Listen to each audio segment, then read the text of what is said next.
Folks, I'm at Bass Boot Camp and it is absolutely amazing. So we're trying a live thing here, guys. I have a very, very, very special, very dear friend of mine here. This everybody's Bakhiti Kumalo, who you all know from lots and lots of records, but the one that really made a big dent on music history is Graceland. Yeah. And it's one of my favorite albums of all time. It's the album I can always listen to.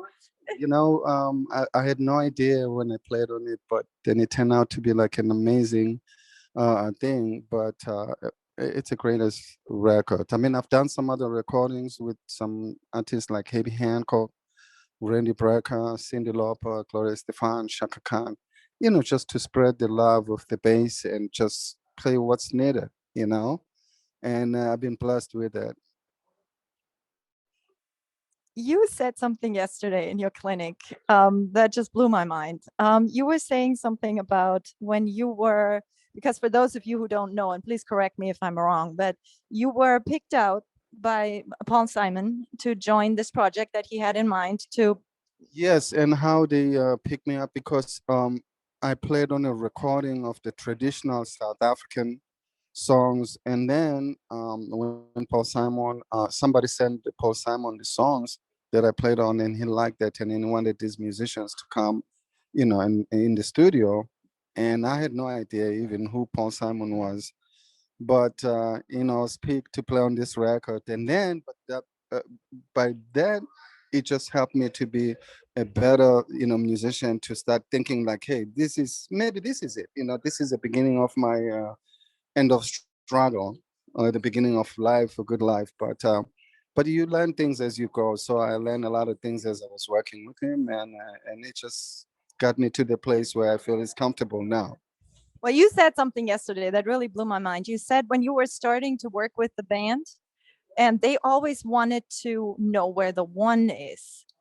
Yes, because like when you play African music, it's kind of free and chaotic if you don't know, where you pick your spot, So, when we work with somebody says, where's one? We kind of like, wait a minute, nobody has asked me where's one, because everybody knows where, even if he'll play in a different place, but it's all good. But it's all about really understanding and learning pretty much. So, how did you develop that sense of where the downbeat is? So, if you don't call it one, what do you call it? Well, you find a space, because my thing is about the space. The bass is not about like really playing a bunch of notes. You find a space and just sit there. You can create your own one and let everybody comes to your one, but your one has to be consistent, because if it's not consistent, it causes chaotic, and then the drummer is trying to figure out what he's doing, and it's all mess up. But it's all about learning on the job sometimes, and build things as you go.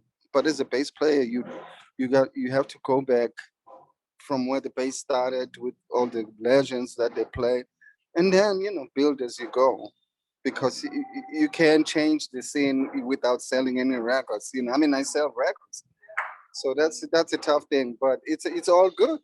We don't tell the young people not to do certain things, but you have to be aware. You know, I always have this theory that rhythm happens in the body and not in the mind.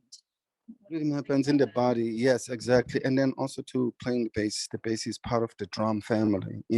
For me, my understanding, because you feel each other with the drums and percussion. So the bass is part of that ensemble with the notes, because there's notes and everything, but you stay with that concept, and keep the rhythm going.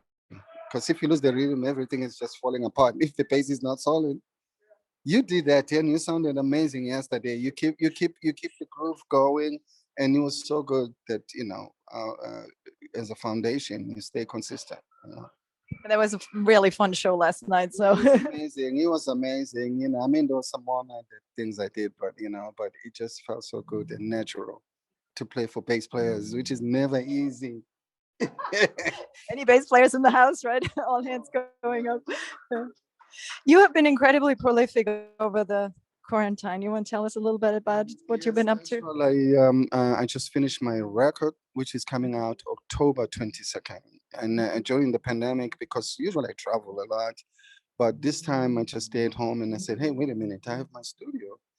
Let me see what I have and then just play the tracks. Oh, I like it. Oh, let me see if I can put something, build on that. And I came up with this record, 10 songs, and I have so many musicians played on this. And everybody's playing amazing.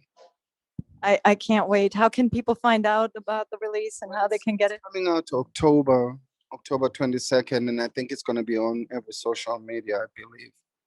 But I have one copy for you. I want to give you one before you go. Bakhiti Kumalo, everybody. He's an amazing mensch and player and just a beautiful Practice, person. Yep. love, Tell 'em. eat, sleep, respect, and play the bass. Thank you, Bakhiti. Thank you.